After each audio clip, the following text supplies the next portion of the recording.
Hello and welcome to the FSF PopCast Live Edition.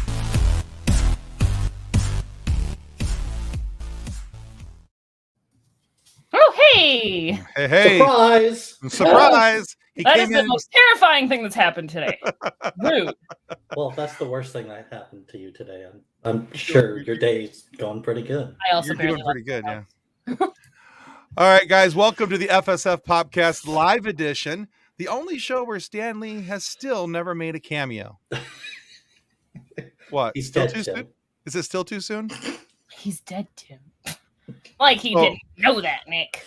So what you're saying is the chances of us getting a cameo from him is going to be slim to none. I mean, do they have... You think we can Tupac him in, doing like one of those hologram things? Or, I mean, there's deep fakes now, so you could totally just... Absolutely. I mean, come on, they made a picture of his face. We can figure out how to CGI Stan Lee, right? We have the budget for that. Sure. Yeah, we'll get right on that. All right, well, let's get to the stuff we need to get to before we bring our guests in. Before we get into tonight's show, we need to say our thanks to our show partners, Level Up Sabers. Oh, that beautiful nerd footage. Okay.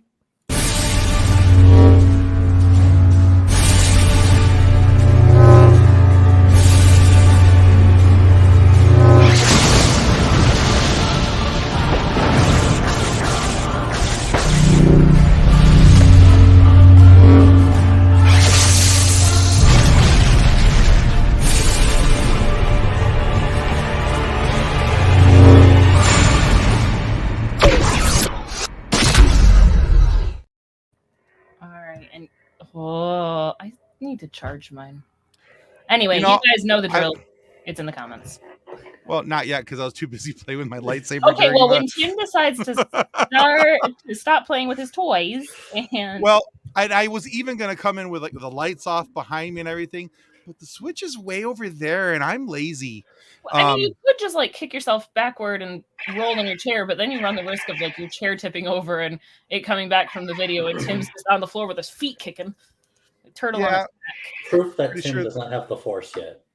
No, Tim does not have the Force. There are so many things Tim would get in trouble for if he did have the Force. So in all honesty, it's probably much better for all of us, mostly me, that I don't have the Force. I think there was a meme somewhere on our page at one point that said something like, if I had the Force, I would use it inappropriately. Oh, 100,000%. But yeah, there it is. There's the link. Finally, I put down my sword. I pulled up the link. There it is. That's the link to Level Up Sabers, a wonderful company, Master Allen. We do a lot of work with him.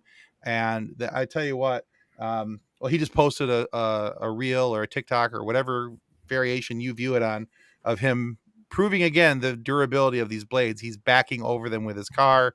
I think he went over the top of it like 6 or 7 times, just bam, bam, bam, bam, right back and forth. So yeah.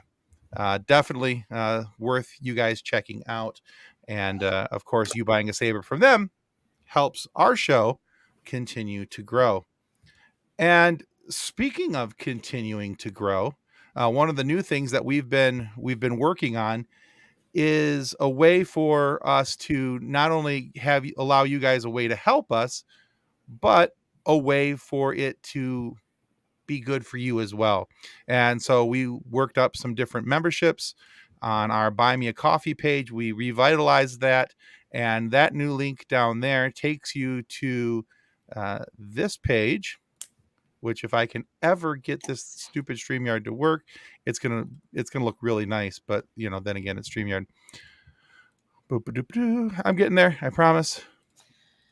Ooh. So I'm later too, but there it is. Look at my coaster. But anyway, so here they are. We have 3 different membership amounts, but that link there to buy me a coffee for the FSF PopCast membership will take you in, and it'll show you these 3 things here real quick. These are our different levels. There's the Brewed Cup level at $2. There's the Espresso Your Thanks. We're real ingenious here. Espresso Your Thanks for $5, and then Thanks a Latte at $10. Now, at each one of those things, there are things that you get as a return for our thank you for you giving us your hard-earned money.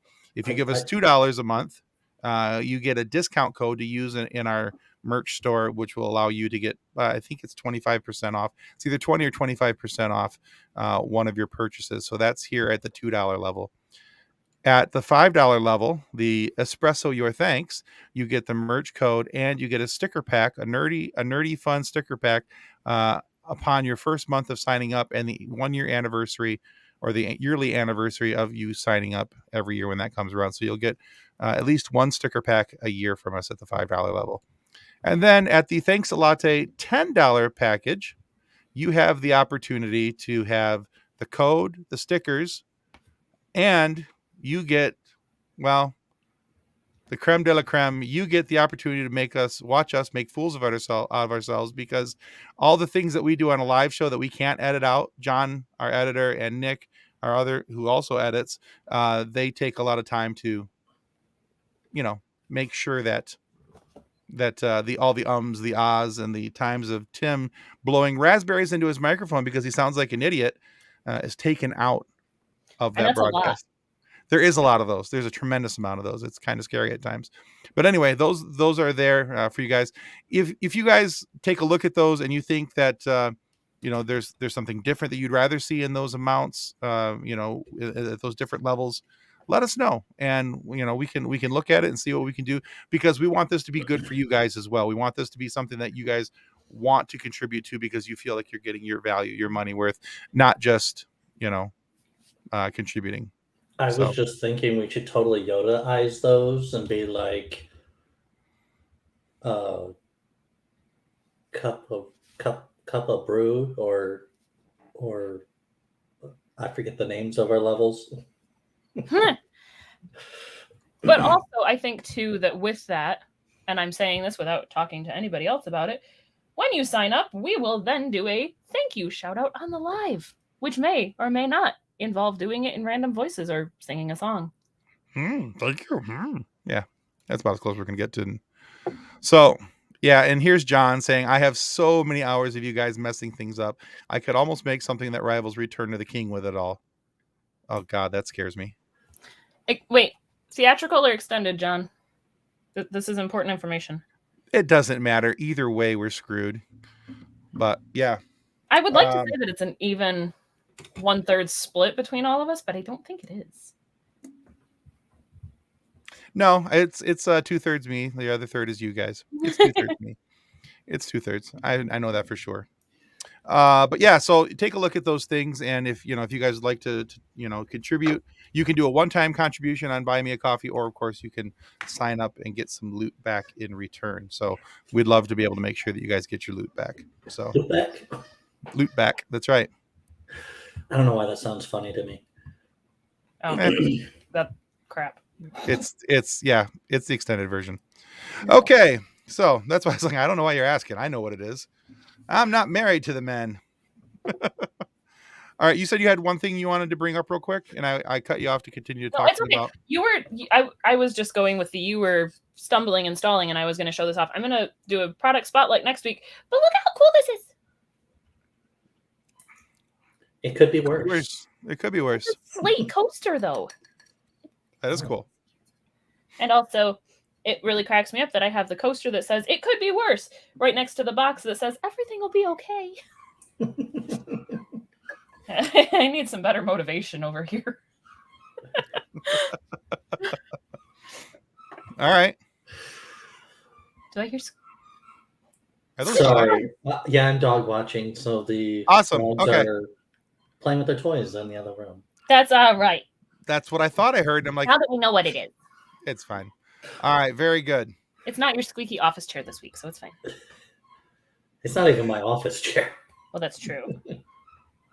All right, so we've got one of our two guests in the back room. Let's go ahead and introduce the one, and we'll introduce. All right. We'll introduce the other when he gets here. Okay, so I'm guessing it's Chris from the Following Films podcast, or from Following Films. Sorry, yeah. Yeah, What from films are we Following. following? Anyone that he says that we should watch because he's got a pretty good show. So Oh, here he comes. Hey, Chris. Hello. How's everybody doing? So far, so Doing good. well, sir. We're Excellent. here somehow. Well, thank you for having me. I appreciate it. Yeah, we're excited to have you on here. So before we're waiting for Ro to get here, so we'll have a minute or two. Take a moment, tell everybody about your show and what's going on with it, and why they should be checking out Following Films. Following Films Podcast, it's an interview-based podcast where I have on different people that work in independent film. So actors, directors, producers, writers. Occasionally I'll have somebody, another podcaster come on, but mostly it's people that are directly involved in films themselves. I would say the reason you should listen is for a recommendation for something that you might miss. These are usually really pretty small films that might go underneath the radar. Like this week I had Leah Thompson on the show. And we were just talking about a film that she did called 10 Tricks, and she's never done an interview about that film before. And it's a really cool little film that you can find on Fandor. And it was just something that was kind of fun to talk to her about outside of the normal things that she would get asked about. So, Awesome. All right. Very cool. All right. And where can people find your awesomeness at? Where's the best place you'd like them to go look? If you go to followingfilms.com, that has all the different links to it. I also do occasional film reviews where I write them up and post film news there, that kind of stuff, and also host the podcast there. So yeah, go to followingfilms.com. Keeps it easy, but pretty much anywhere you're listening to podcasts, it'll be there also. Awesome. Okay. Very cool. That sounds good. I tell you what, since we're going to be waiting a couple minutes for Ro. Let's not just jump right into our topics, but let's play the first trailer that we have, and we'll do the other one at the end for this past Friday's interview. Switching things up and confusing us. Yeah, switching them up a little bit, but hey, it's good. It's all good. So last Friday, our guest was a band from our great state of Michigan, the Accidentals. We talk about music, food, if Star Wars is sci-fi or fantasy, and a bunch of other fun stuff. Hi, this is Sav, Katie, and Michael. And we're the Accidentals. And you're listening to the FSF PopCast. Your home for the all nerdy, no dirty interviews with people in our sci-fi and pop culture world.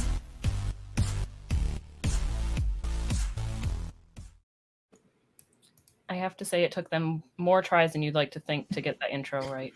No, I am well too aware of it. It's the most difficult part of my show is recording the 1 minute intro to it. Yeah, I probably spend 30 minutes on that thing every time. Geez, yeah. So it's a nightmare. I hate it. So it's brutal. All right, but guys, that interview is still up on our YouTube channel, and please do not forget to click like and subscribe when you watch our videos. We love you. We need the love back. Peace. They were an awesome band. I got to see them live when they were here in Michigan. I think one of my favorite songs from them is Michigan and Again. Yeah, it just has that really catchy tune, and it's like it gives you that sense of longing for Michigan. Mm-hmm. Yeah, I like that one. I like Mangrove. I like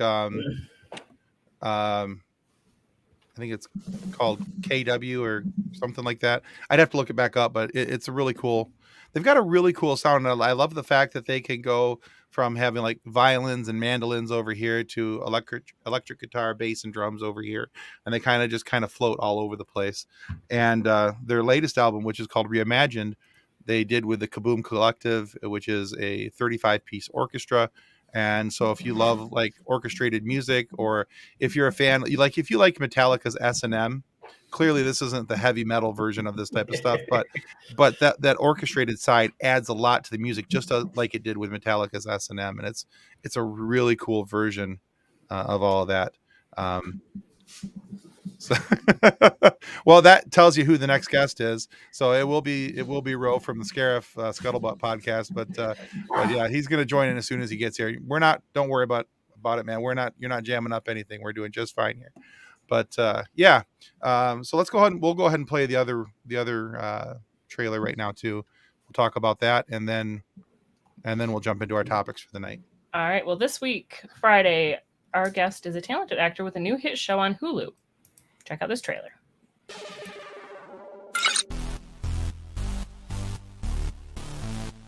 Hi, this is Bernardo Badillo, and welcome to the FSF PopCast. your home for the all nerdy, no dirty interviews with people in our sci-fi and pop culture world. And So that was made him say his own name. That's right. Bernardo Badillo. He's a really cool guy. We had a lot of fun talking with him. So you can check that out this Friday. That'll be on our YouTube channel here, of course, on all of our audio side, wherever you get your favorite audio podcast destinations from, you can find that there. But we talked to Bernardo about his background, how he got into acting, his new hit show on Hulu called This Fool, the movie that he put out just a little bit ago with Aubrey Plaza, Emily the Criminal. Emily the Criminal. Thank you. Yeah, I interviewed him back at Sundance for that one. He's a great guy. Cool. Really nice guy. Yeah, Bernardo is awesome. We talked to him about, being in Sully and practicing, doing, working with the cops to do the jump into the river and all that stuff. Mm-hmm. And yeah, just had a really great time with him. He's got a depth to him about his acting and what he's doing, but also has a really good sense of humor, and just really enjoyed him. He's one of those people that had a lot of life experience prior to finding acting. So there's a real person there that you can that you don't feel like there's a front with him. He's just very much. No, himself. Exactly. Yeah. I didn't feel at any time like he was just there to answer questions. Mm-hmm. He was there to have a conversation, and then that always makes it a little better, right? When you're having the conversation and it's not just somebody going, "Yes, I did this movie. I'm so happy. Won't you please go watch it?" So, which always makes it a little more difficult for me, because then I'm just like, well, okay, this is going to be fun. So, you fake answer, I fake smile. That's the way this works. So I don't get paid enough to fake smile. No, true. All right, well, let's go ahead and jump back, who's the guy we interviewed the other day? That Muppeteer? Andrew James Spooner. Andrew James Spooner. I have a feeling he's not going to come back to our show until he gets an apology. No, I don't think Frederick. Yeah, I don't think Fred's jamming us up that bad, but I think it wouldn't hurt his feelings to get an apology. But I think Andrew would come back regardless. We had such fun with Andrew. Talk about a guy with a fantastic sense of humor. So I shared the clip of him calling my brother out to my other brother this weekend. He hadn't seen it yet, and he literally did a spit take and almost fell off the couch at my mom's house. It was fantastic. It was wonderful. It was everything everybody needed in that moment. I love it. All right. Well, hey, let's jump into our topics for tonight. So we have a couple that we wanted to talk about before we play a little bit of a game, and we're going to see how that goes, because this is our first run with it.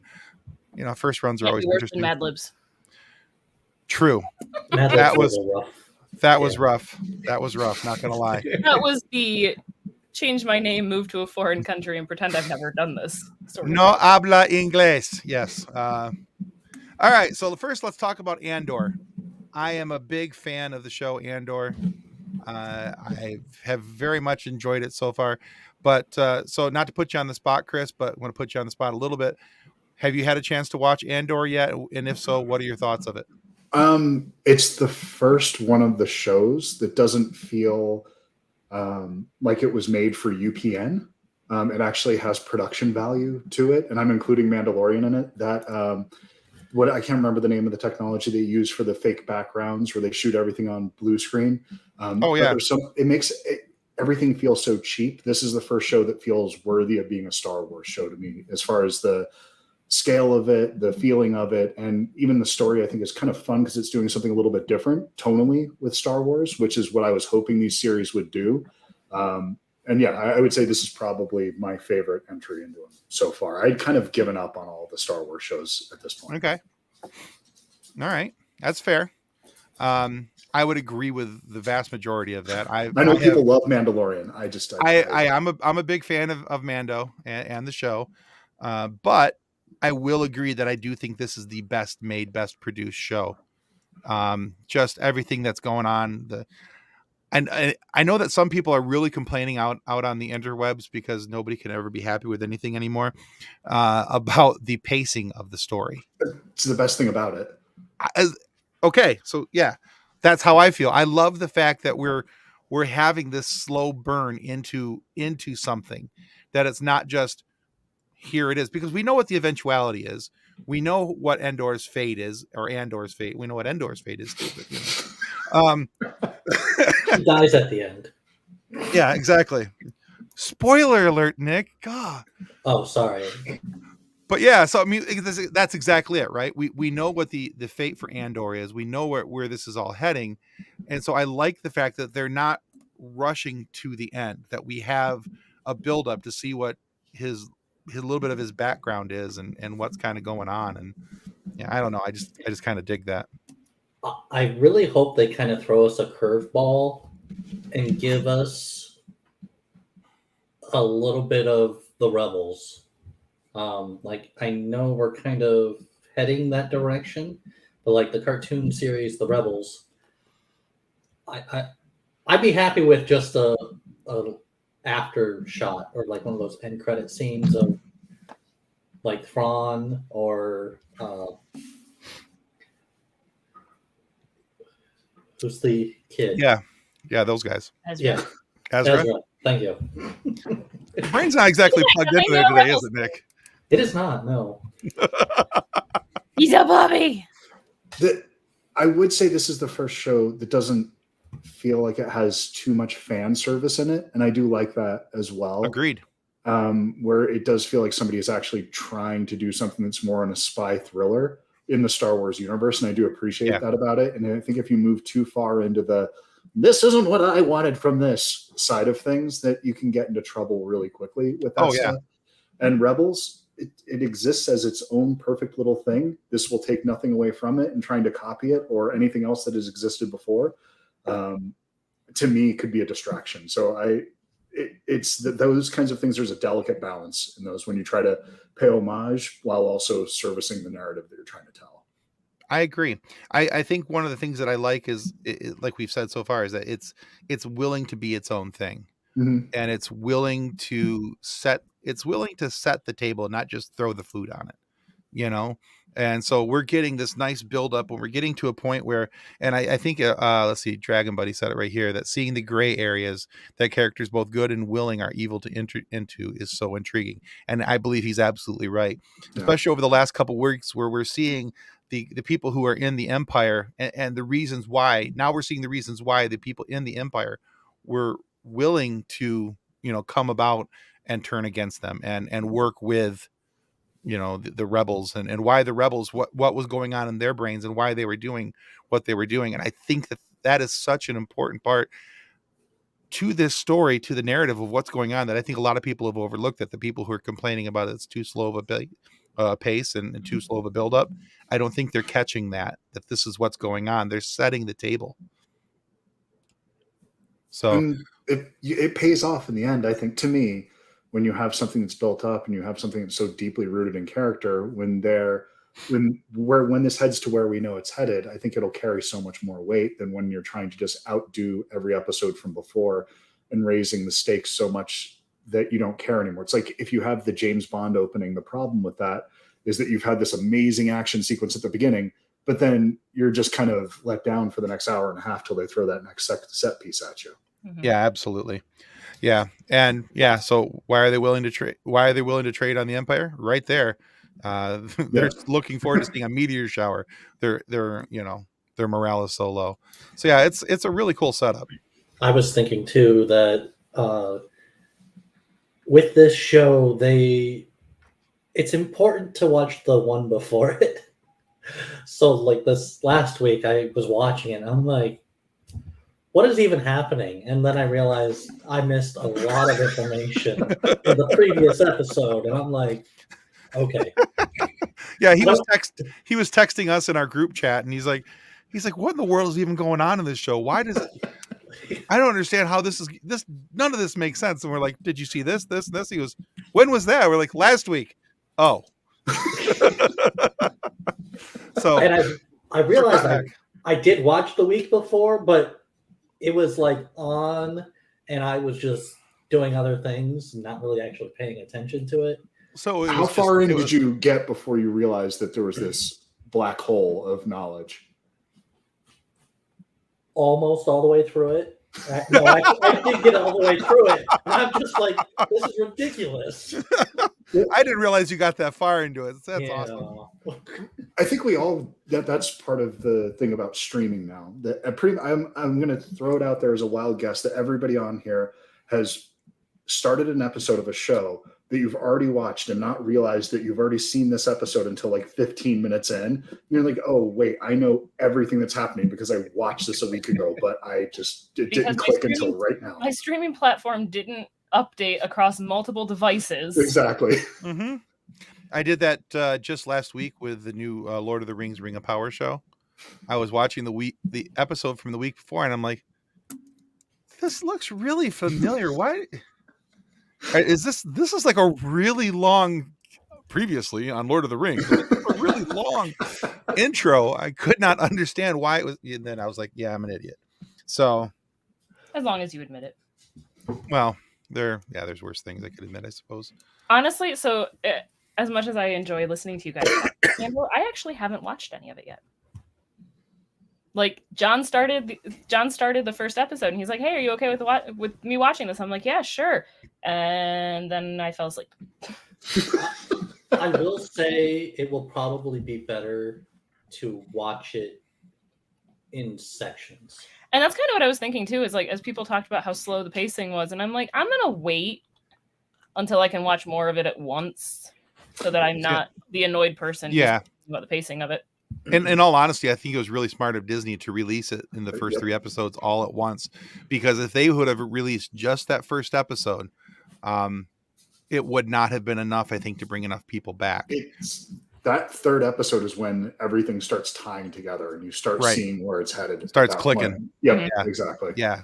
And it just kind of picks up from there. So yeah, they had to put those first 3 episodes out together, and I'm really glad that they did, because I think, all the people who would have got their panties up in a twist already, about Andor would have been even more twisted, and I would have had to hear more about it, and I would have had to complain. Yeah.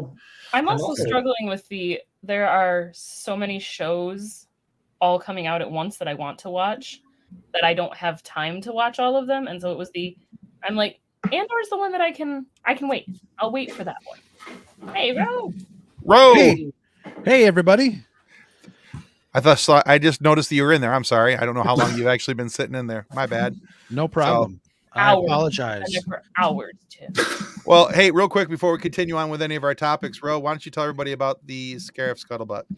Sure. Scarif Scuttlebutt podcast. We started talking about only Star Wars, but then we realized that we were nerds of all sorts. So we talk about everything, but it's a podcast where we kind of deep dive.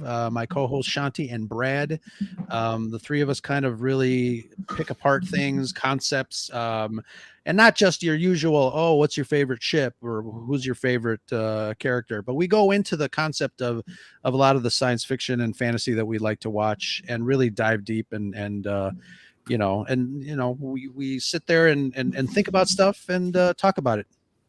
Excellent. Where can everybody find your show? Where's a good place to look?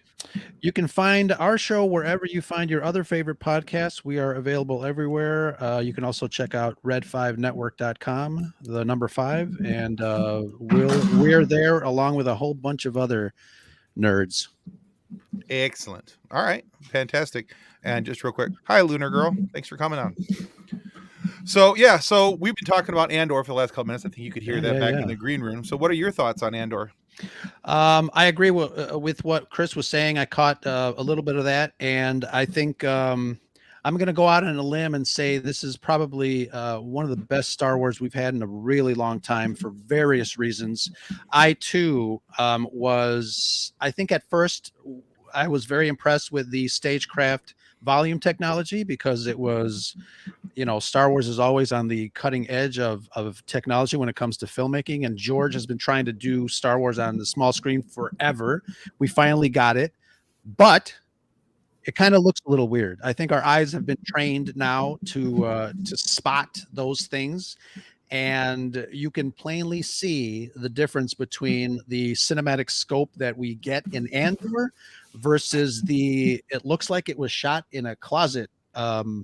Even Obi-Wan a little bit, and Mandalorian. Although the Mandalorian is great, I think the Book of Boba Fett, you can really tell that they were on this stage, and it's like really, it's freaky. It melts my brain how different they are. Yeah, very good. Yeah, we're I think we're all pretty much on the same page here that Andor is the best Star Wars show in quite a while. Even as much as I have loved and enjoyed Mandalorian, and I did enjoy parts of Boba Fett. I had issues with parts of Boba Fett, but nothing worth me getting excited about, and nothing that was going to keep me or prevent me from watching the next week with my bowl of popcorn like a 9-year-old. So sitting there going, "Whoo, Star Wars!" Yeah. John, these are the type of comments that get you fired. I love that. I would apologize, but I stopped doing that years ago. Exactly. Oh, Dragon Buddy, no. We'll give him a pass. He's special. There we go. I was thinking they could totally redo the holiday special, but like make it better. They did. They did it with Legos. Yeah. Which was in some ways better. Which is in some ways better, but it still sucks. So, it is what it is. Because it's Lego. Exactly. All right, let's keep moving on here. She-Hulk. So that was the next thing I was hoping we could have a chance to talk about here, especially because of the last couple episodes have really started to build up to a crescendo, whatever the season ending is going to be. I think we kind of starting to feel where it's going. What are your guys' thoughts on She-Hulk? How do you feel about it? I love it. Okay. But, I mean, I didn't have the... Jeez. Wow. Somebody's Anywho. grumpy. The chats always seem to be a show on their own. They are. They really are. It's half the fun. They really are. So I have very limited comic book knowledge. So I very much am enjoying She-Hulk. I know that there's people who have issues with it for many reasons. But going from I don't have a lot of comic book knowledge to the holy crap, it's Daredevil. I'm quite happy. Holy crap, she's doing stuff with Daredevil. Yeah. Which, I mean, I know there's a lot of people who had issues with that, but at the same time, it's girl's prerogative. Hey, no worries there. So, hey guys, it's Nate. Hi, Nate. What? Nobody knows Nate. Nobody knows. We don't know who Nate is. But yeah, I don't have a depth of knowledge when it comes to She-Hulk either. So my knowledge of She-Hulk was honestly from using her as a character in video games, and playing her as that. I never really read the She-Hulk comics, so my knowledge of her was that she was a Hulk, she was green, and she had a purple and white suit. That was the level of expectations I went into this show with. Did you know she was a lawyer prior to this show? I had no clue. Zero. Zilch. I do like that they were making it a lawyer show. Love that. And I do kind of like the shorter sitcom-y type feel to it as well. John's got a point there. He is. Yeah, that's very true. See, I like the shorter sitcom-y sort of feel because it's almost like a comic book Parks and Rec. And I love that. I absolutely love that. I love the fourth wall breaks. Am super annoyed at how short they are and how long the credits are, and then there's no mid-credit. The fact that Marvel knows that we're going to sit there and watch it, and then they just are laughing at us with the I didn't put anything in there this time. You know what? I usually skip. I'm like, wait a minute. Who cares about Atlanta production? Right? I don't care who dubbed it into Portuguese. I don't speak Portuguese. Jason's still not wrong. It is very much Ally McBeal superhero. Oh, yeah. It's basically what it is. And Daredevil gets around. Yeah, he does. There's enough self-serious Marvel out there that it's nice to have a show that doesn't take itself seriously, or the whole history of the show, or all of the absurd crap that has happened in the Marvel universe, that it kind of makes fun of itself and all the stuff that happens around it through this sort of monster of the week, LA Law, whatever thing that's happening here, that you could in a way, it has the overall mythology. It's a Buffy thing where it has the overall mythology moving forward, but it also has a monster of the week element to it. And it's, I think you could watch this with having deep knowledge of Marvel and still enjoy it. Or if you don't know anything, you could still get a lot out of the show. It's really nice in that way. I think Marvel too has always been self-aware of, even from the beginning. It's not always in the movies though. The movies well, are... the movies are, but sometimes there are character moments that you can tell that it's like, they're giving you kind of like a little nudge, Not the fan base either, but a little bit though. The stakes of those movies are elevated to such a level that there's never just like an interpersonal drama, something that it's always has to be the whole world is about to blow up. Literally, a world will blow up if we don't get this right. And if you do that every 22 times in, it's hard to really care as much. And that's why the Waititi versions of it, I think, are a lot more fun for me. I love Tiki stuff. Yeah. Tiki. Yeah, it's just the way he does his movies and just it's just I loved the movie Love and Thunder. I know that a lot of people didn't really care for that. Too. I thought it was a great movie. I thought it was really well done. I thought it had comedy at just the right points. I thought, there was comedy to break the tension in areas where there might have been tension. That's the same reason why I loved Ragnarok. I thought it was, that it was really, really well done. But yeah. And that's the thing is I like the funnier stuff. I like the not taking itself so seriously.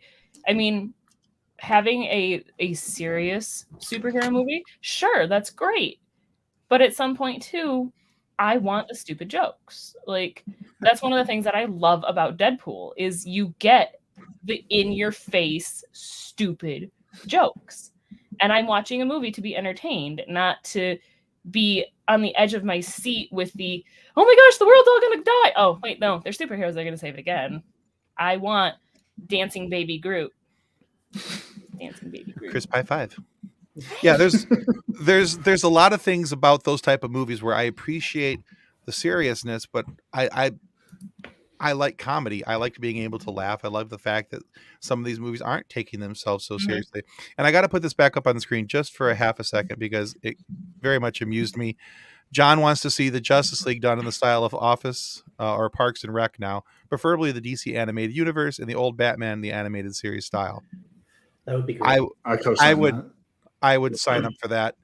That might be the smartest thing that DC has done in a while because we all know that is just a dumpster fire of dumpster fires over there right now. So, the animated stuff is pretty good, but the live action stuff is like, the animated stuff has always been top shelf. Oh yeah, DC animation has always been right there. They've always killed it. It's always been really good. It's the when they get into the live action and they can't figure out, how to make this movie talk to this movie, but talk to this movie, but they're all going to be part of this whole movie over here. And, things just don't line up or make sense. So as a typical thing too, I don't like how visibly dark DC movies are. I can't see the movie. I don't want to have to bump my screen brightness up all the way to be able to see it.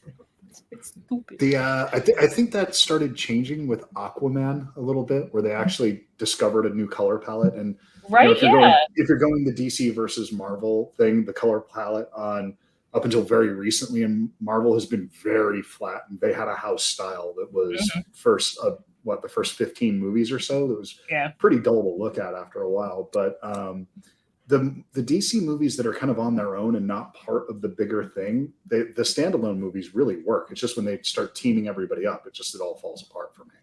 Mm-hmm. Hold on, I'm going to film myself in a DC movie like the Batman real quick. Okay. Whoa. How does that look? That's dark.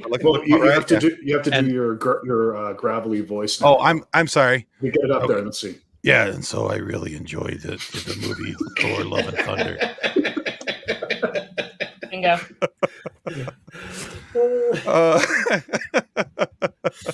That's hilarious. I'm gonna get on the other side because I get made fun of from my people that I don't like comedy for the most part in my science fiction and superhero and stuff. I didn't enjoy Love and Thunder because it was too comedic for me. Okay. and I think that's one of the biggest reasons I love Andor, because it's so like serious and dark and you know, it's adult and all that stuff. I'm not I don't know, just something about you know, the Batman was great for me. I don't know, I like dark and moody, and I know a lot of people are like, oh, enough already, but that's just my jam. I like that stuff, and that's one of the biggest reasons I really cannot, and I've tried, really cannot get into the Orville because of that. I've had a problem with the Orville myself. I'm still stuck in season 1, and then I forget what's going on. I have to go back, and I feel like I need to restart at episode 1, and I'm having a hard time my problem is I'm waiting for Peter Griffin to pop out of the closet. Exactly. Stupid. Every time I see, you know, I mentioned that I tried the Orville twice, and every time I see what's his name, I expect to hear, you know, I expect Stewie to come out. mommy, you bastard. Exactly. That was my ringtone for a long time when I call her. Oh yeah. The number of times she'd answer her phone. What? You're welcome. Exactly. Let's see. Nathan says we need Batman Beyond by Christopher Nolan. I would watch that. Yeah. I would watch that. He goes, you can see Shazam. I can't talk. That guy. You Shazam can see that right. guy. Yeah. Shazam. Yes, that one. Well, they filmed that mostly outdoors. That's why, Jason. But for that's a pretty, like, I watched that with at the time, I guess he was 10 years old. And that movie gets pretty dark for a Shazam movie. If you think of like the boardroom scene and those kinds of things, it's actually gets a little bit rougher than I would have expected a Shazam. Yeah. You can see Shazam. I just don't recommend looking at it. Nice, Dragon Buddy. I approve. That's all right. All right, let's see. Is it Chanobi? Shinobi. General Shinobi. Yeah, hello. First time you're supporting my Scarif podcast. Nice. She's my co-host. Glad to have you here. Yay. You can come back anytime. We'll allow you. Yes. All right. So that's what I tell her. Yeah. Can I just say too, with She-Hulk, with that's what we're talking about. Yes, that's what we were talking about. With the fourth wall breaks, with the comedy and the everything about it. The announcement video from Ryan Reynolds about Deadpool 3 just made me that much more excited, because seeing Ryan Reynolds sort of humor in She-Hulk, I'm like, okay, so this is gonna go well. It's gonna be good. And then Hugh Jackman. Yeah, exactly. And no, we do not hate Galaxy Quest. Galaxy Quest is a wonderful movie. That might be addressed to me, since I have no joy in my life. Spaceballs made him cry because it was an awesome movie. That's why it made him cry. God. It was a wonderful movie, fantastic in many ways. I am curious though. Did you like that, or Spaceballs or no. Galaxy Quest? Galaxy Quest, or was that? Yeah, I remember watching it. I don't remember a lot of it, because it's like, to me, it's like, okay, it's a comedy, ha ha ha. Okay, next. So it's not something that I'm like really into. I agree with the Dragon Buddy. Yeah, I might have to go back and watch Galaxy Quest. I know I liked it. Oh, it's just nothing that I'm gonna, devote my life like I did Star Wars, as you can see behind me. But I could watch Alan Rickman read a phone book. That dude, Well, here's the best thing about it is that, so a lot of people are like, oh well, if you like Galaxy Quest, you'll like Orville, and that's not true. The Galaxy Quest is a completely separate entity. It's whole thing, and it's not trying to be Star Trek. It's trying to make fun of Star Trek, and I think that's really where you have to look at it. And then the movie takes on a whole life of its own after a couple minutes in, and then it's not making fun of Star Trek anymore, because now it's in the middle of a Star Trek episode and does it really well. And does it really, really well. Exactly.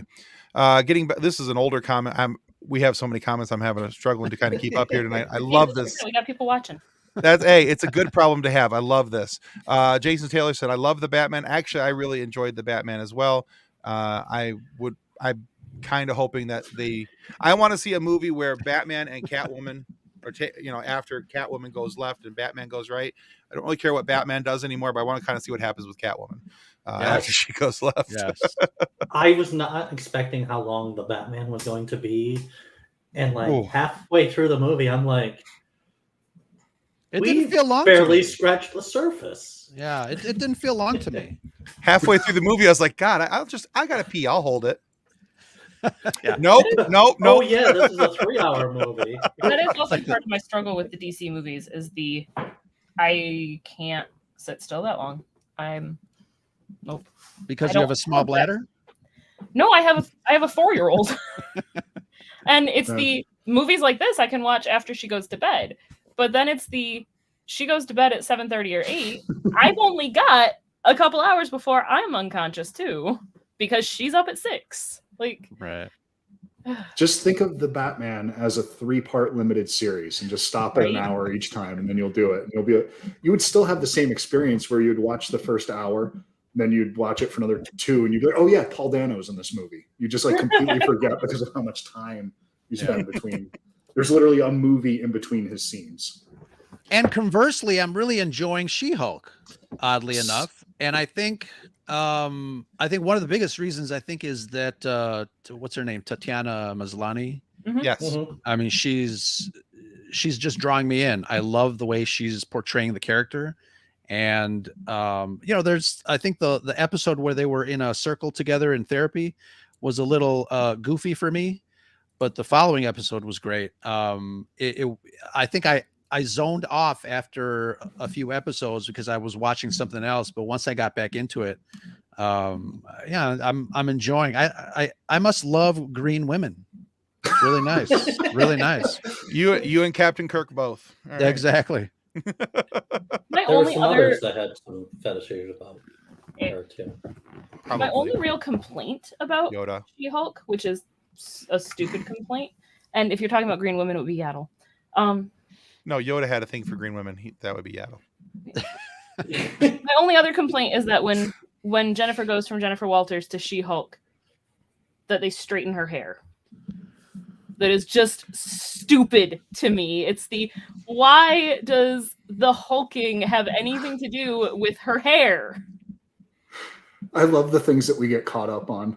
I know, right? Yeah. Well, yeah. Well, And you can kind of explain it away. The chemical reaction of whatever, and it goes in there. I mean, people straighten their hair all the time. I don't know. Would that really give her that beautiful blowout, though? Like, as somebody with curly hair? Is that what that's called? Yes, it's called a blowout. Yeah. As somebody All right, with cool. I learned curly something hair, today. if you don't have the conditions exactly right, it's a giant frizz ball. It's not better looking. Look, I wear baseball caps 90% of my day, so the chances of me knowing what a hair term is, other than gel or mousse, Your wife and daughter are disappointed in you. probably so, but for other reasons. So It's just adding to the list. exactly, they love your TARDIS hoodie there. It's very comfortable. So, yeah, I've been very impressed with She-Hulk. I do like the fact that they brought Daredevil in. I do think her best friend's a bad guy. I think she's a bad guy. I think she's working with intelligentsia, and I love that coffee. Yeah, I think she's going to take Yes, Jason, I know it's a football hat. The fact that you know what a sports ball team hat looks like is impressive, though. Well, it's just because it's the Lions, and everybody knows what the Lions logo looks like because we laugh at it. Well, not outside of Michigan, it doesn't carry that much weight, guys. Just so you know, we don't. Well, we're well aware. Outside of Michigan, it was just hey, we're gonna win today. Look, we're playing the Lions. We have a guaranteed win. Oh, that's a good point. Yeah. New England must have saw us coming because 29-0. That's another topic. I don't want to cry on screen. But yeah, I love this. She-Hulk looking like a glamour shot. Yes.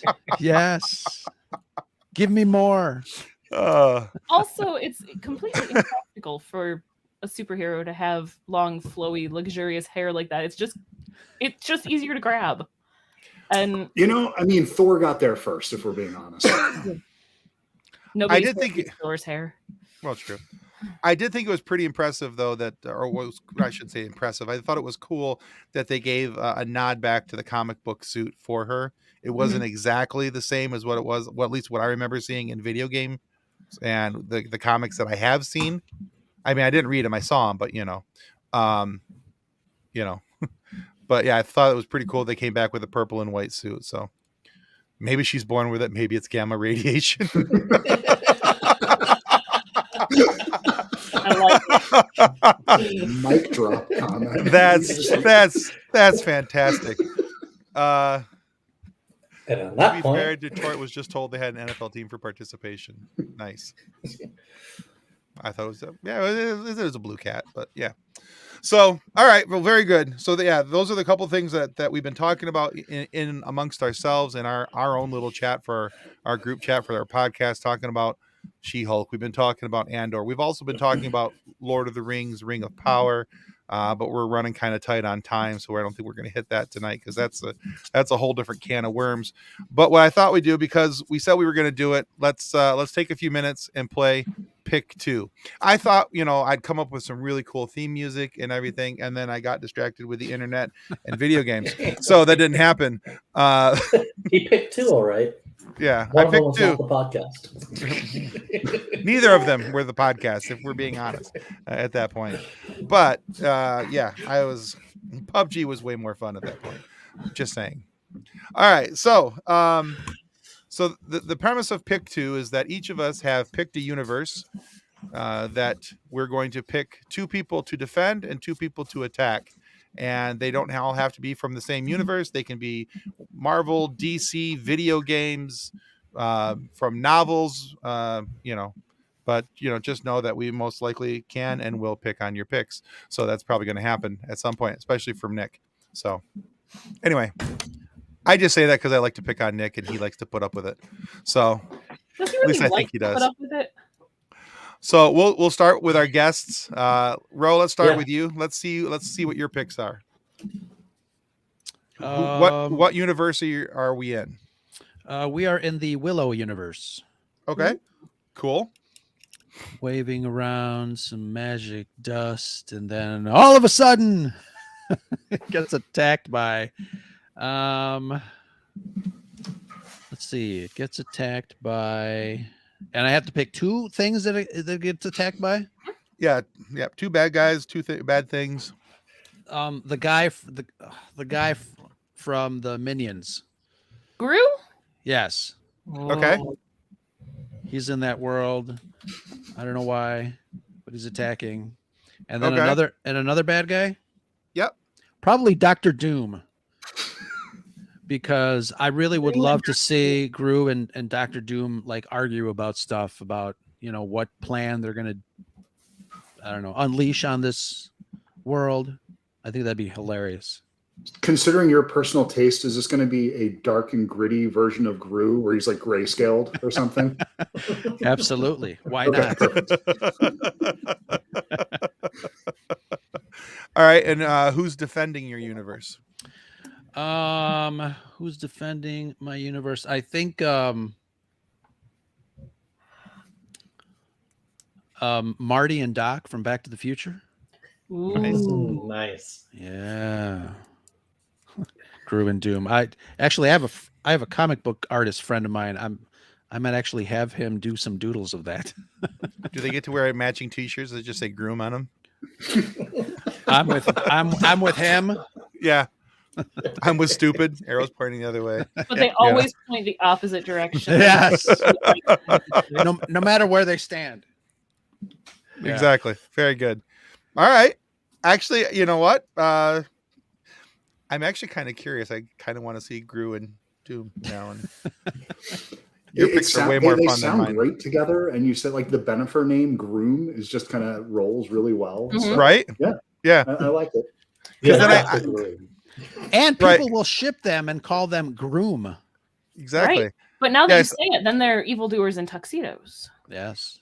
And I keep expecting for Gru to stand over somebody and be like, "You just got groomed," and like kind of wiggle his butt. And everything. And I'm totally picturing a reveal where they both have the Doom helmet on, like 2 guys in tuxedos. They both have that on. One's a little bit taller than the other. And then he takes off the helmet and reveals one of them underneath is actually Gru. And I want to find out how they got to that point. Fair enough. Yeah. All right. Hey, good picks, Ro. All right. No, thanks. All right, Chris, tell us what you got. What's your universe? My universe would be Blade Runner because I like everything dark, and much like how you hate those DC films. I like things dark and rainy with lots of umbrellas. So just a lot of atmosphere in that world. All right, so Do Irish. you want Got me it. to start with the people that are defending it or attacking it? Either way, I don't care. For attacking it, I wanted to have Randall Flagg, the walking dude, attacking this world. Are you familiar with Stephen King, this character at all? Anybody know? A little bit, not real well, but essentially it's the devil. And so he's a character that will enter your thoughts through dreams. He can convince you that promise the world to you. You can find out what your deepest desires are, give them to you, but it's ultimately to do his bidding. And so he corrupts people. Okay. And I picture him just kind of walking long black trench coat with the crow, like landing on top of the umbrella in the background. It feels very moody. And so if I have a big city scene like that, I obviously need something to juxtapose with that. And who would be the perfect sidekick for the walking dude or Randall Flagg? And I think that would be the Stay Puffed Marshmallow Man. So, if I'm walking in between skyscrapers, that's what I'm picturing. That's what I'm thinking. So, you guys' picks are way more fun than mine. Now, for the people that are defending, I would say I would want, because again, going into the city theme, and when I think of a city, this reference point might be a little bit off for this crowd, but Snake Plissken, Escape from New York. Yes. And so, Nice. I feel like if there's a hellscape dystopia, you need somebody that can look up at the Stay Puft Marshmallow Man with the appropriate amount of irony. That would be Kurt Russell. So that's who I want in that situation. Yeah, Snake fits perfectly.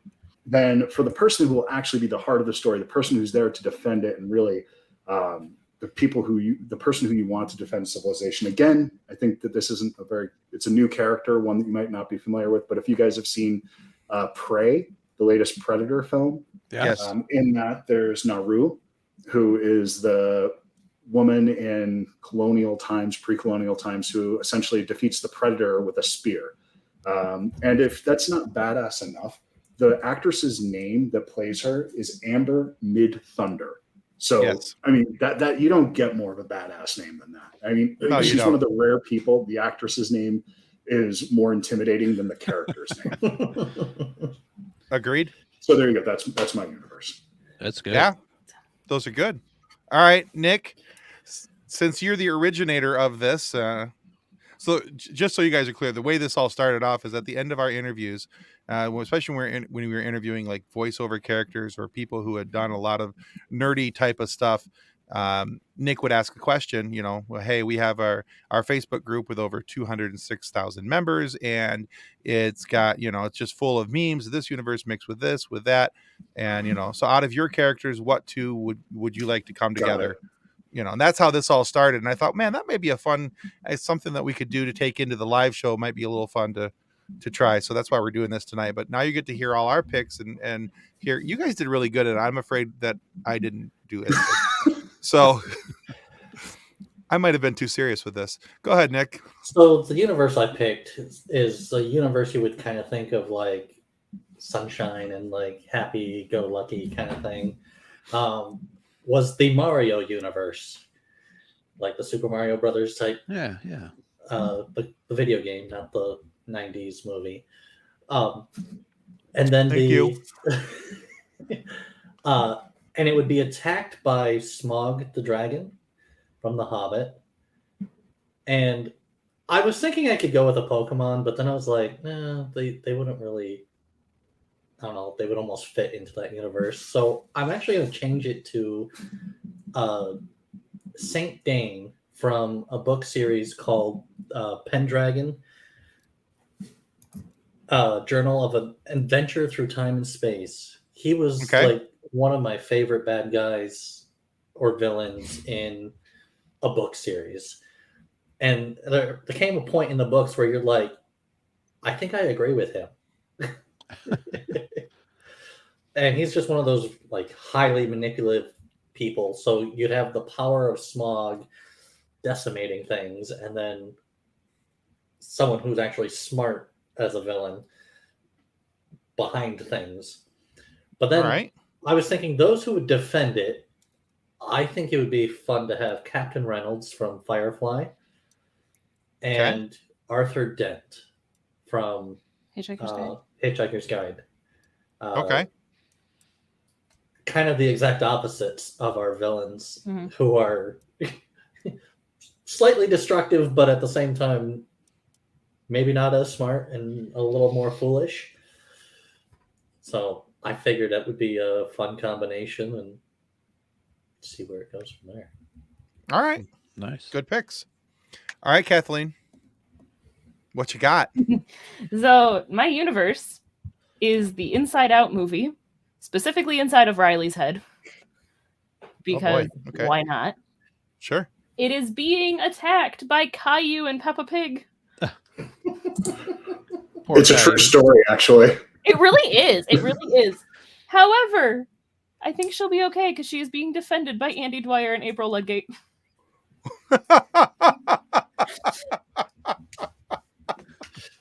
Mouse rat.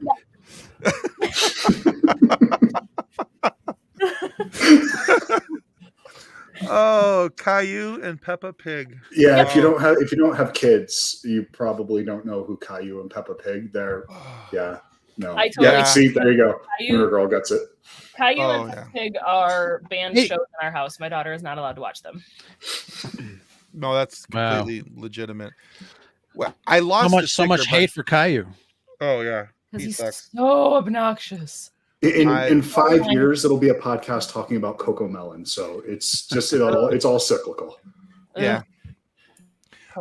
We did the Monroe Pop Fest just a couple weeks back, and one of the, I don't remember her name, but both Kathleen and I bought some stuff from this lady, and one of the things that I bought, and I cannot find it, and I'm very disappointed, but it was Caillou with horns, and it said "kill you," and it was just this perfect image. And first I said kaiju. No, not kaiju.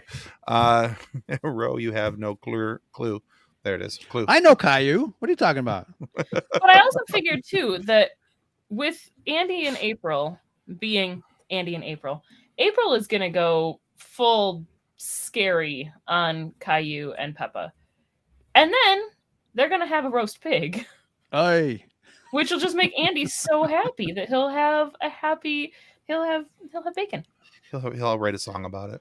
Yes. You mentioned Caillou with horns, and I thought you were going to say Caillou as a variant of Loki. That would be awesome. That would be hilarious. But and now I'm going to draw that. Jot down some notes here. It could. I also figure that Andy and April, since Joy the emotion in Inside Out is voiced by Amy Poehler, it would be fantastic to add a third Parks and Rec in there. Also, I felt like it was kind of like a weird metaphor for puberty too. Like you go from the stupid little kids shows to then April and Andy.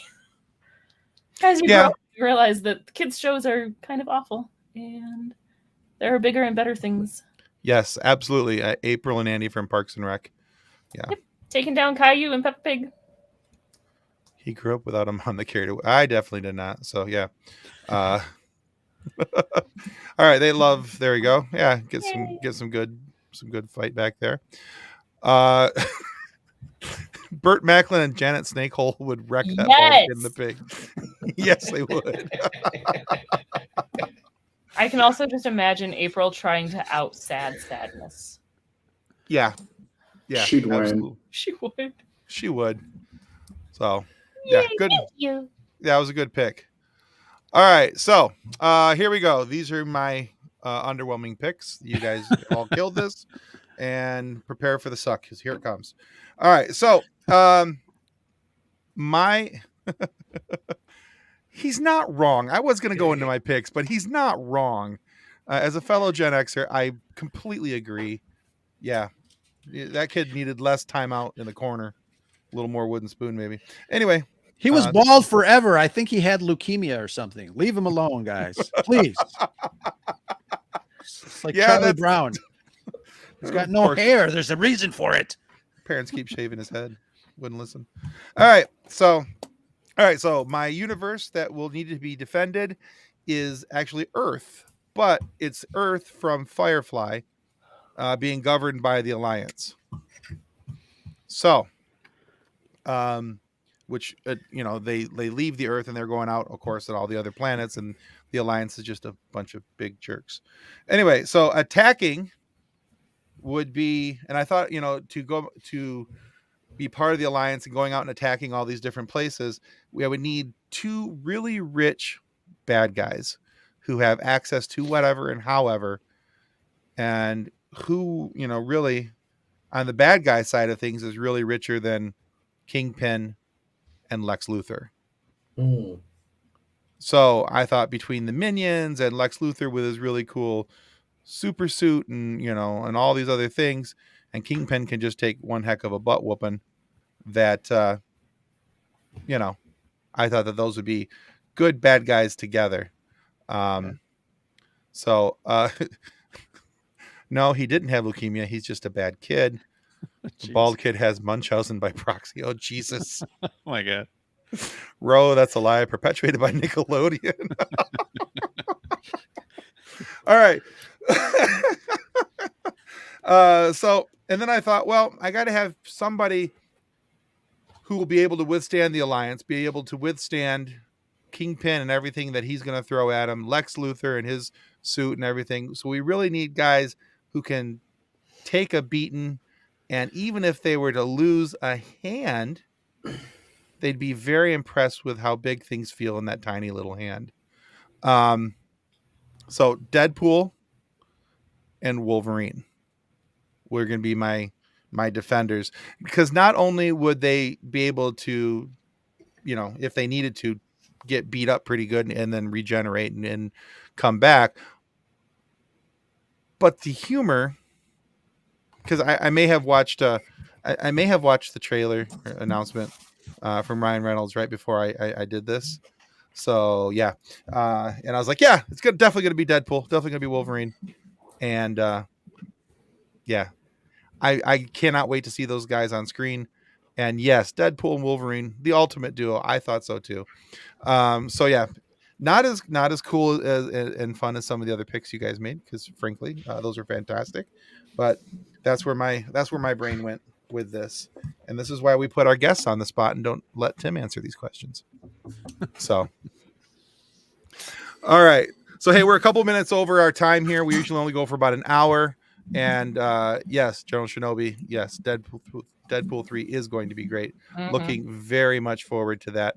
Thank you to everybody in the comments that came in. Just real quick, Ro, remind everybody where they can find your show. My show can be found anywhere, but I encourage everybody to check out the Red 5 Network shows. Just look for the hashtag We Are Red 5 or Red 5 Family. We have over 40 shows that lots of shenanigans, lots of live content, lots of podcasts. We're just a bunch of fun idiots doing our thing. Excellent. And Chris, do the same for your show, please. Sure. First, just thank you all for having me. I really appreciate it. This was a lot of fun. But if you actually heard this and want to hear my voice again for some odd reason, you can go to followingfilms.com and find my podcast there. Basically, like I was saying in the beginning, lots of indie movies. Think of it as a weekly recommendation for something off the beaten path. Excellent.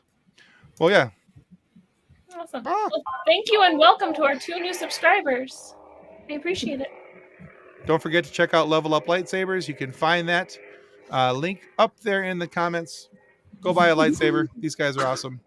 And if you want, go buy us coffee. Subscribe to buy us lots of coffees. Exactly. It's all up there in the comments, and you guys can find it there. Thank you so much, Chris. Thank you, Ro, for coming. We had a great time with you guys. This was a lot of fun, and you guys are more than welcome to come back anytime you like. A lot of fun. And thank you guys to everybody who was in the comments. It made for a very fun show to have that much interaction with the comments and everything. You guys added a lot to the show. So very, very fun, very good time. And again, this upcoming Friday, please don't forget to check out Bernardo Badillo. We have him coming on the show, and we're going to have it's a really good interview with him talking about Emily the Criminal and his other show, This Fool, on Hulu. So check that out. Good times. All right, guys, that's going to do it here for us at the FSF PopCast. Goodbye. Ciao. On behalf of the rest of the hosts of the FSF PopCast, we want to thank you for listening to this episode. If you'd like to be a guest on a future episode, please contact us by means of Twitter or Instagram using the handle @FSF PopCast, or go to www.fsfpopcast.com and click on the contact link. Thanks again, and hope you enjoy.